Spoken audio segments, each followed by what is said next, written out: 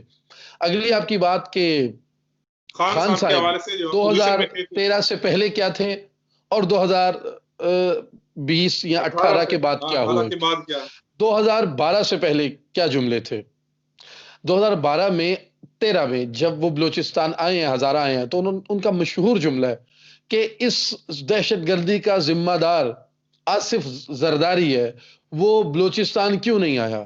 اور پھر میں جب وزیر اعظم بن گیا تو عمران خان نہیں کہے گا کہ یہ بیرونی عناصر کی سازش ہے، یہ بیرونی عناصر کی سازش ہے یا اندرونی عناصر کی سازش ہے، اسے میں ختم کر کے دکھاؤں گا. یہ ان کے ویڈیو کلپس اس وقت سوشل میڈیا پہ، یوٹیوب پہ موجود ہیں. ٹھیک ہے. بالکل ایسے ہی عمران خان جو ہے وہ مجموعہ تضاد ہے. ایک ہوتا ہے مجموعہ تضاد خوبی کے اعتبار سے، مثلا ہم جو مہان شخصیات ہوتی ہیں کہتے ہیں یہ تضاد کا مجموعہ ہے. مثلا عالم پہلوان نہیں ہوتا، پہلوان عالم نہیں ہوتا، پہلوان ادیب نہیں ہوتا، ادیب پہلوان نہیں ہوتا. لیکن بعض کمال کی شخصیات ہوتی ہیں جو جنگ میں بھی اتنی اعلیٰ ہوتی ہیں، شاعری میں بھی اتنی اعلیٰ ہوتی ہیں، علم میں ہی اعلیٰ ہوتی ہیں، جیسے کہ بعض مقدس شخصیات ہیں جنہیں دنیا جانتی ہیں. وہ مجموعہ تضاد ہوتی ہیں، ان میں تضادات جمع ہوتے ہیں. لیکن خان صاحب جو مجموعہ تضاد ہیں وہ مثبت معنوں میں نہیں ہیں، یہ جو کہتے ہیں اس کے بعد اس کے الٹ کرتے ہیں. اور عمران خان کا کوئی پاکستان میں دشمن نہیں ہے. پی ڈی ایم جب عمران خان کے سرپرست موجود ہیں تو خان صاحب کو کون ہلا سکتا ہے؟ ٹھیک ہے. تو P D M Imran Khan کا بال بھی بیکا نہیں کر سکتی. عمران خان کے لیے گلے کی ہڈی عمران خان کے بیانات ہیں جنہیں نہ عمران خان نگل سکتا ہے اور نہ ہی اگل سکتا ہے. وزیر اعظم صاحب جب بھی قابو آئیں گے اپنی کہی ہوئی باتوں سے قابو آئیں گے، انہیں پی ڈی ایم اپوزیشن کچھ بھی نہیں کر سکتی. 2013 کا عمران خان ایسا انصاف پرست، ایسا انسان دوست، ایسا جذباتی، ایسا خوبصورت بندہ، تب ہینڈسم لگتا بھی تھا. اب ہینڈسم کہتا ہوں تو مجھے ان کی 70 سال کے قریب عمر جو ہے وہ آگے آ جاتی ہے، اب جی نہیں چاہتا کہنے کو. اب میں تحریک انصاف کہتا ہوں تو اپنے ہی پاکستانیوں کو انصاف فراہم کرنے میں بری طرح ناکام ہونے والی تحریک انصاف ہے. آپ نے کہا اب وہ کیا ہے، آپ اس سے اندازہ کریں کیا دنیا کے گھر میں یوں بات کرتا ہوں، گھر کے کچھ افراد خدا نخواستہ مارے جائیں تو باپ کو یہ کہنا پڑے گا کہ تو آ، اور آگے سے وہ کہے کہ تم دباؤ ڈال رہے ہو، بلیک میل کر رہے ہو. بھائی اس کا تو اخلاقی فرض ہے فوراً سے پہلے بھاگتا ہوا ہے. بلکہ اگر وہ غیر مسلم ہے، نیوزی لینڈ کی وزیر اعظم ہے، تو اس نے تو دوپٹہ سر پہ اوڑھ لیا، یعنی اس کلچر کو اپنا لیا. آپ ووٹوں کے لیے جاتے ہیں بلوچیوں میں، بلوچی ٹوپیاں پہنتے ہیں، نصیر بھائی تائید کریں گے میری بات. آپ سندھیوں میں بلوچی پگڑیاں پہنتے ہیں، آپ سندھیوں میں جاتے ہیں سندھی ٹوپیاں پہنتے ہیں. آپ گلگت بلتستان میں جاتے ہیں جب ووٹوں کے لیے تو وہاں وہ پنکھ والی ٹوپیاں پہنتے ہیں. آپ جب پنجاب آتے ہیں تو جہاں پتہ ہوتا ہے یہ ہمارا ووٹوں کا گڑھ ہے، مرکز ہے، تو وہاں پنجاب کی پگ پہنتے ہیں. آپ جس خطے میں جائیں اس کا لباس پہن لیتے ہیں. وزیر اعظم جو نیوزی لینڈ کی تھی وہ جنازوں پہ آئی تو اس نے لباس پاکستانیوں کا، مسلمانوں کا لباس پہن لیا. اور آپ ہزارہ کا لباس پہنتے، آپ اسی کلچر میں جاتے، ان کے غم میں وہاں بیٹھتے اور تب تک نہ اٹھتے جب تک ڈی پی او بولان، ڈی سی بولان اور ونگ کمانڈر ایف سی معطل نہ کیے جاتے. اور متعلقہ جتنے افراد تھے انہیں کیفر کردار تک نہ پہنچایا جاتا. لیکن خان صاحب آپ بالکل الٹ نکلے. آپ سے توقع کچھ اور تھی. یہ تو ثانیہ ہزارہ نے آپ کے اندر کی اس نیگیٹیوٹی کو مزید نکھار کے عوام کے سامنے لے آیا. اس کے علاوہ ہم نے آپ سے جو معاش کے معاملے میں توقع کی تھی, جو حالات کے معاملے میں توقع کی تھی, ہمیں آپ سے یہ توقع نہیں تھی جو آپ نے کر دیا ہے. ہم آپ کے نہیں بھی ووٹر تھے نا, لیکن ہم آپ کے سپورٹر تھے. ہم پہلے کرپٹ لوگوں سے تنگ آ کر آپ کا انتخاب کر رہے تھے, لیکن خدا کی قسم آپ نے اپنے پاؤں پہ کلہاڑی ماری. آپ نے آخری سوال کہا تو میں آخری سوال سمجھ کے آخری بات بھی اپنی بیچ میں ضرور کہنا چاہوں گا کہ عمران خان صاحب آپ وہ نادان عہدیدار ہیں جس شاخ پہ بیٹھا ہے وہ تنا کاٹ دیا ہے. آپ کو معلوم نہیں ہے کہ آپ نے اپوزیشن کو کھیلنے کے لیے کتنی خوبصورت پچ دے دی ہے, کتنا بڑا گراؤنڈ دے دیا ہے. وہ مزے سے چھکے لگائیں, چوکے لگائیں, اب آپ نہیں آ سکتے پیچھے. اتنی بری طرح آپ کے بیان, اور میں پھر بار بار کہہ رہا ہوں, یہ بلیک میلنگ والے بیان سے لے کے 2013 کے بیانات تک دیکھ لیں. 2013 کا بیان بھی ہزارہ کے حق میں تھا, ہزارہ سے متعلق تھا. 2021 کا بیان بھی ہزارہ کے متعلق ہے لیکن ان کے خلاف ہے. تب یہ اپوزیشن میں تھے, اب یہ حکومت میں ہے. اور نصیر بھائی اگر آج عمران خان اپوزیشن میں ہوتا, خدا کی قسم اس نے پکڑ کے نون لیگ یا پی ٹی آئی کی اگر حکومت ہوتی, اس نے ان کی اینٹ سے اینٹ بجا دینی تھی, اس نے ان کی قبریں نکال دینی تھی. خدا کی قسم انہیں ہزارہ میں دفن کر دینا تھا, اس نے ان کے نیب کے کیس شروع کروا دینے تھے, اس نے وہیں پکڑ کے سڑکیں بلاک کرنی تھی جب تک تم آؤ انصاف نہ دلاؤ. لیکن اب حکومت میں ہے تو ایسا کر رہے ہیں. لہذا آپ نے پاکستان کی 24 کروڑ عوام میں سے 8 کروڑ شیعان اہل بیت جو پاکستان کا 30% بنتے ہیں, آپ نے ان ووٹرز میں سے اگر کوئی سیاسی مصلحت یا ذاتی تعلق کی وجہ سے آپ کی سپورٹ بند نہ بھی کریں تو خان صاحب آپ نے اپنا کروڑوں ووٹ خراب کر لیا ہے. اس سے بدترین سیاسی حکمت عملی کیا ہو سکتی ہے کہ آپ نے اپنے 5-6 کروڑ ووٹرز اپنے آپ سے ناراض کر لیے ہیں. اور کل کی لان تان کا جو سلسلہ شروع ہوا تھا, بدترین لان تان جن میں ٹوٹل پاکستانی ہمارے ساتھ شریک تھے, کسی ایک مسلک یا مکتب کی بات نہیں, ہمارے تمام اہل سنت برادران, ہمارے تمام معزز پاکستانی ہمارے ساتھ ہم آواز ہے. وہ لان تان کا سلسلہ ایسا تھا کہ آپ نے کہا کہ وہاں تدفین ہوگی, یہاں سے میں چل پڑوں گا, تو آپ کو بھاگم بھاگ نکلنا پڑا. تو آپ اپنی سیاسی حکمت عملی کی وجہ سے بری طرح خود ہی پھنس چکے ہیں.